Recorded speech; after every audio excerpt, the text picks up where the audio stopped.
piece of meat was describing the process of creating fire to his fellow cavemate, setting their expectations and a prescription for his own work. And the piece of charred meat held in his hand afterwards is widely regarded as first passing test case. So that's what some TDD evangelists claims. So probably they want to prove that TDD is a natural way of making stuff in general. In 1960s, some programmers, before running their programs, they prepared output punch cards and then used them constantly to compare results. They also store for years prepared test cases on punch cards to use them. And in 1994,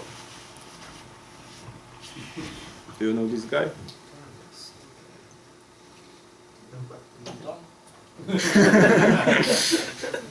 Yeah, it's Ken Beck. He wrote SUnit, the unit test framework for Smalltalk language. In 1999,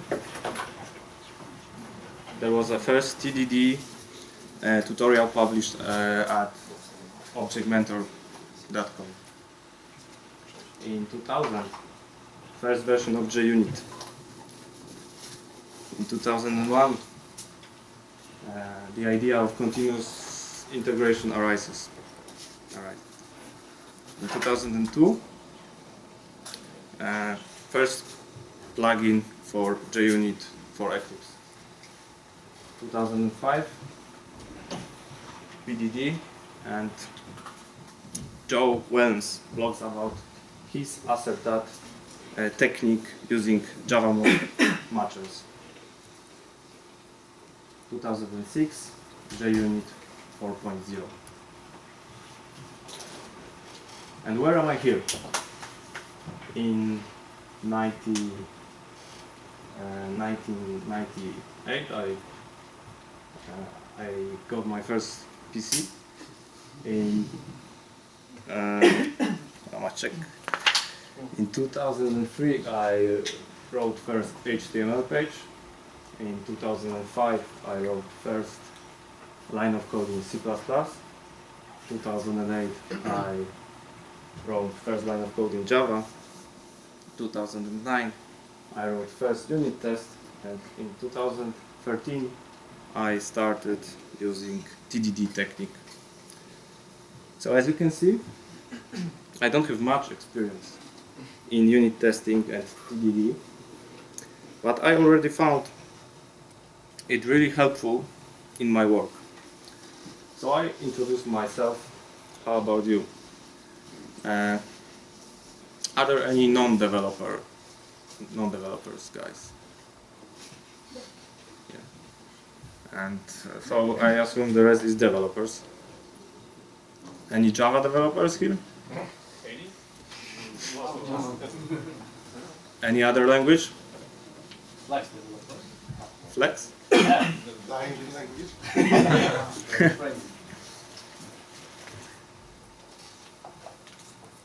Okay, so do you write tests? Yeah. If we have time for that. So why you write tests? Because you like to? You like it? Definitely. You need it? You have to? Is it your project or team policy? The Java developers, are you using JUnit? Yeah, that's just a way how to have another entrance point to your application. And just if you want to just somehow check. Usually it's easily to check some piece of code with the unit test rather than starting whole application. Mm-hmm. So that's a way to work. Do you know what version of JUnit test is in your project? 4.5. 4.5? 4.5. Okay. Do you know JUnit features like parameterized tests? Assertions. What do you think? Theories. That's better. Rules. So what is my view on unit testing? I'm trying to test everything, not only production code, but also, for example, some internal stuff.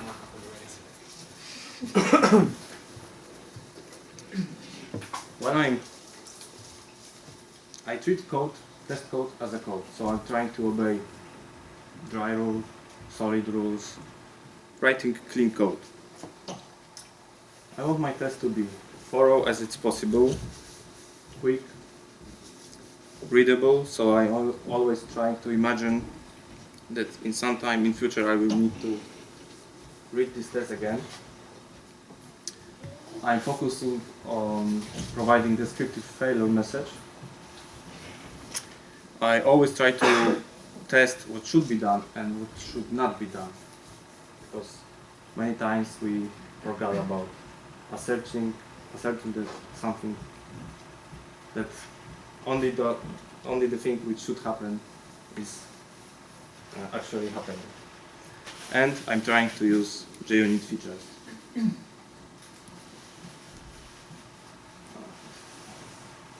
So, starting with parameterized test, but I see you are already familiar with that. So let's say you got Arabic to Roman converter with 2 Roman methods, really simple class, and you want to test it, but you notice that there are several test cases that you want to test, and just to cover all code, all branches in code. So you will probably write many test functions. Won't you? Yeah or not? Yeah. So looking at this, you found duplication in your code. So if you treat your test code as a normal code, and you, for example, try to obey dry rule, you want to fix that. So you can end up, for example, with one method with many assets, but it still looks like code duplication. You can end up with iterating over collection of input values and expected values for each input. But of course, you can use JUnit parameterized tests. So, example. What's the problem? Looks really red. That was the Flex developer. Yes. Okay, so you specified what you need in test, and declare it as fields. Then you specify public static method with providing test data, and then when you run the test, also you have to remember about annotating your test with annotation, and the runner will take care of invoking the test with all provided parameters. So there's also another way of doing this. If you don't like public fields, you can make it private and use constructor to consume the parameters. So what are the advantages? The parameterized runner is shipped with JUnit, so you don't have to add any external library. We removed code duplication, and now we can quickly and easily add new cases. But there are some traps. Yeah, for example, imagine you want to turn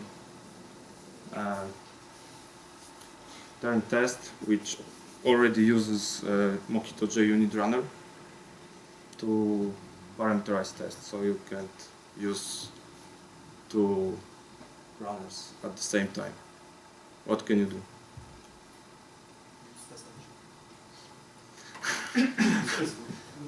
Okay. And in JUnit? Anyone? If you know the answer, why not? You can use Mockito annotations in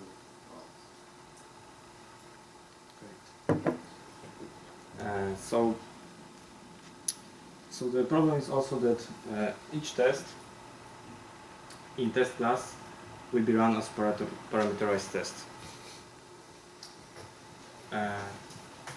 Also, parameterized tests are rather designed to be used with single method classes because each method will consume the same test data. The other thing is that you will have only one method name for all cases. Sometimes you want to distinguish the cases using the method name of test. So basically,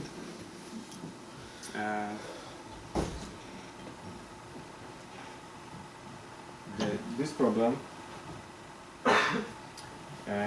you can cope with creating separate test classes for normal JUnit tests. But there's a better solution using JUnit params. Does anybody know this library?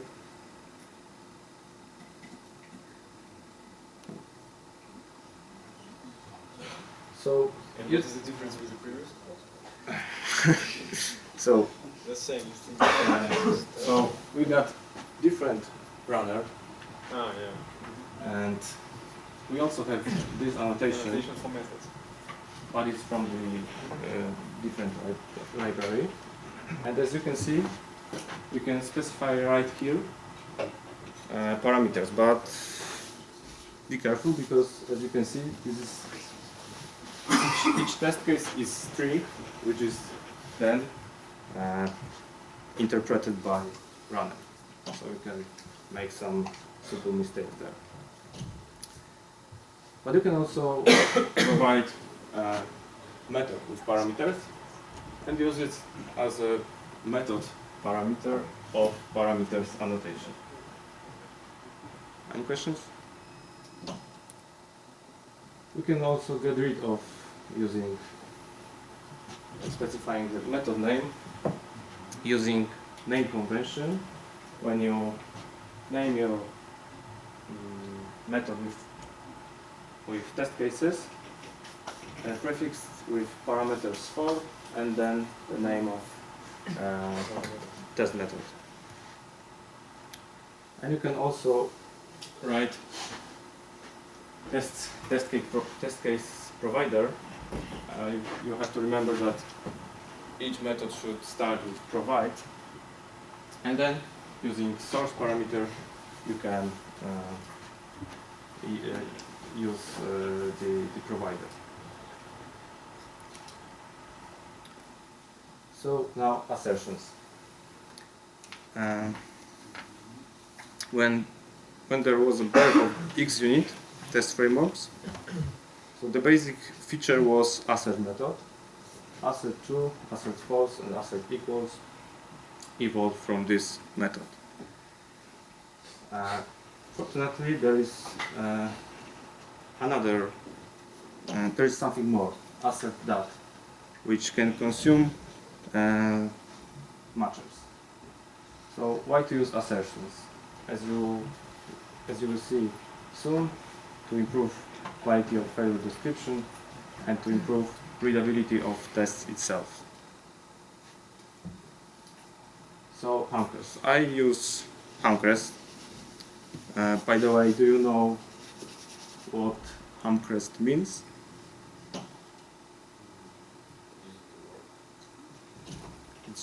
It's just an anagram of matchers. So I use Handclass because it's popular. It can be used with JUnit assert that. It provides most useful assertions. It's easy to extend, and there are many matchers libraries built on that. To be fair, there are also some other assertion and matcher libraries. For example, AssertJ, which provides some cool stuff like fluent assertions, tool to convert JUnit asserts to AssertJ assertions, and tool to generate assertions for your domain classes. But I use Hamcrest without any special explanation. So failure description. I think this is the best thing in using assertions. So please take a look at failure descriptions from these tests. So basically, the test does the same thing if the size of collection is 2, which obviously it isn't. But which description you want to see if the test fails? The last one. The first one. The second one, no. Yeah, I think it's really nice to see at glance what happened when your test fails, and where the bug is introduced. Also, readability. So let's see if it wouldn't be nice if we can read test assertions like assert that some array is an array containing something, or assert that some double is close to other double, or assert that collection has items and some items, or assert that every item of collection is, for example, not null, or assert that some object has to string starting with something, or assert that number is greater than or equal to 0. I even know some developers who prefer writing assert that actual is equal to expected rather than using common assert equals. And there are also matchers for combinations. So assert not another matcher, all of matchers, both this matcher and that matcher, either this matcher or that matcher, or any of matchers. And it's also really easy to write your matcher. You have to just extend base matcher, custom matcher, or type-safe matcher. Implement two methods.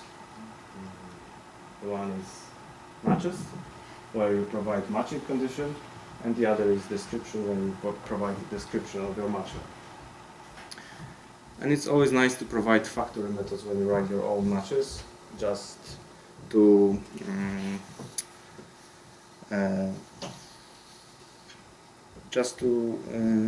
prevent of making constructions like assert that something is new, custom matcher, So my way of writing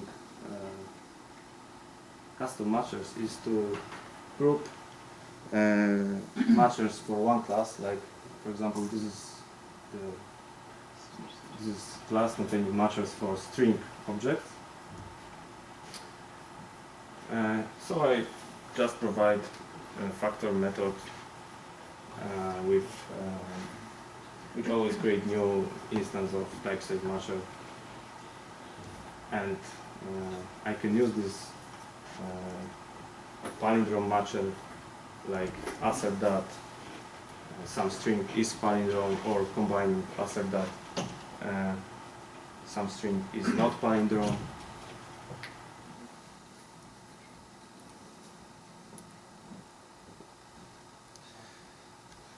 And do you know what assumptions are? Yes.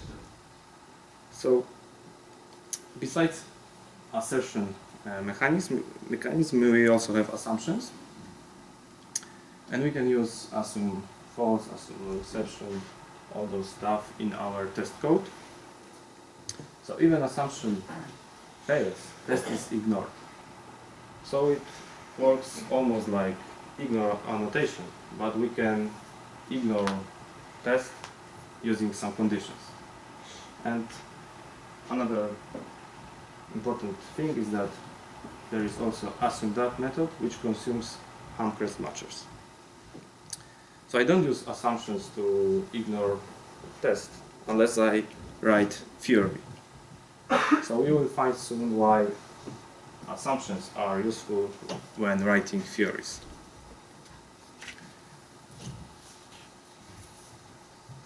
So theories were moved from Popper project into JUnit 4.4. So the authors of the project describe theories as specification that catches bugs. They are kind of parameterized tests, and there are two main motivations of using theories instead of standard unit tests. So the first thing is that authors claim that we shouldn't rely on test data provided by developers, because developers usually covers only the happy paths. So there should be a way to inject automatically generated test data into unit tests. And the other thing is support of writing unit tests in a specification manner.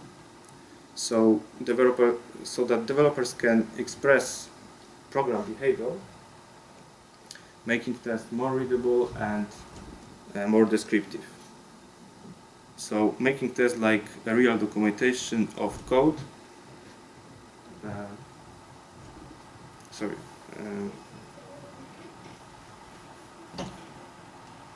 Never mind. So there was a Popper project named after Karl Popper. So Karl Popper was one of the greatest philosophers of 20th century, and these are really philosophical stuff, but I just want you to know that he was a stronger supporter of something which is called falsificationism. Yeah. And it's an idea that hypothesis can be validated only by unsuccessful attempts of proving it's invalid. So it basically says that theory cannot be ever proved, but it could be disapproved at any time in the future. So our goal should be corroboration. That means proving theory by not being able to find data that not satisfy this theory. So when you are talking about software development, that means we should constantly make attempts to fail the test. To spend a lot of real time looking for data that will make our test failing, so that we can be as sure as it's possible that software actually works. But you know that finding manually data to fail the test is a really time-consuming activity, and we can't afford that. So that's why theory's authors made a Theory Explorator tool. So this is a tool, and to be honest, I've never used it. This is a tool to automatically to make automatic attempts to violate a theory by generating input, and it uses some dynamic ways of this and some static ways. So the purpose of this is to make tests thorough, to find bugs and provide new, better and stronger theory.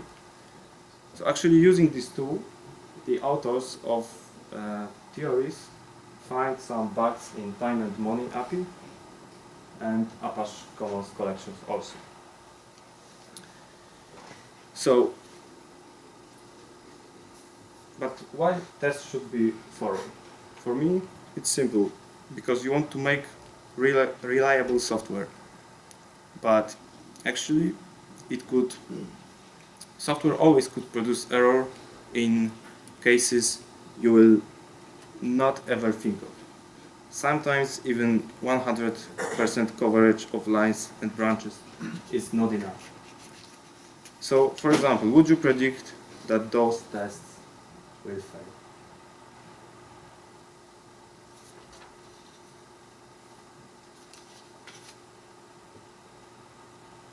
Will that test fail?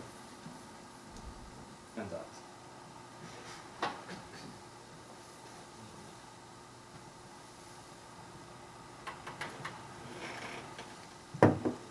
Any ideas? No is also an answer.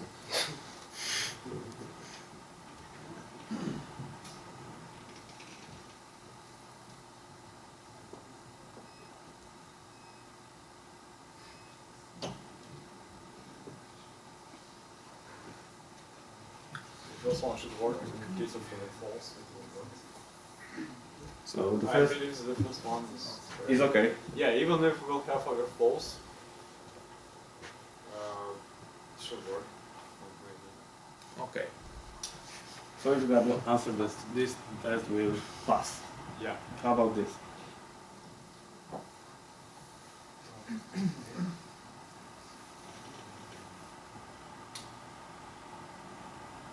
This value of static method. Yeah, it's from NM. It's from this NM.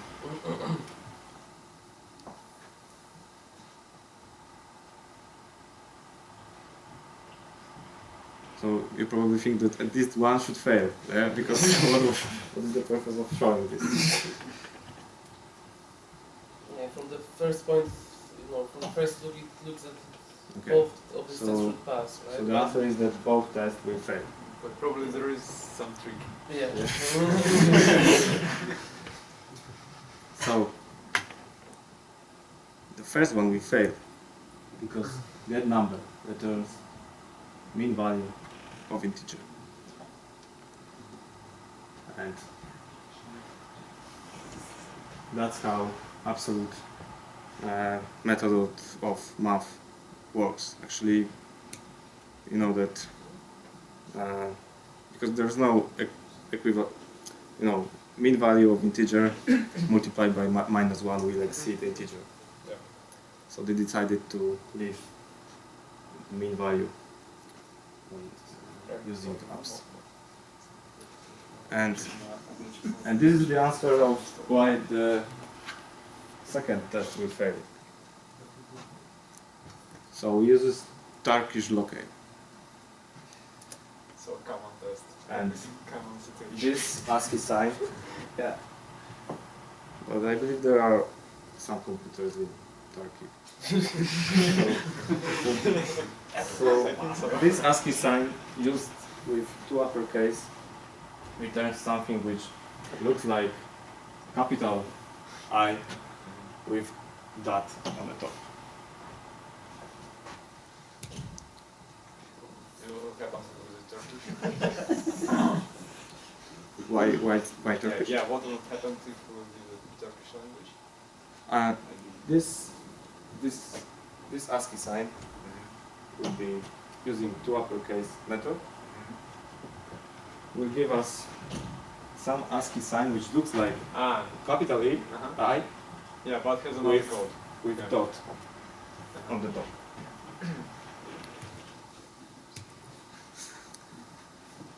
So how to write theories? It's quite simple. Will that framework find such situation? I think If the situation is the second can one, be found? no, it's not. But the first one Yeah. could be fine. Yeah. But but there are some tools that also manipulate the default locales. but it's not the theory explorator. But there are some tools for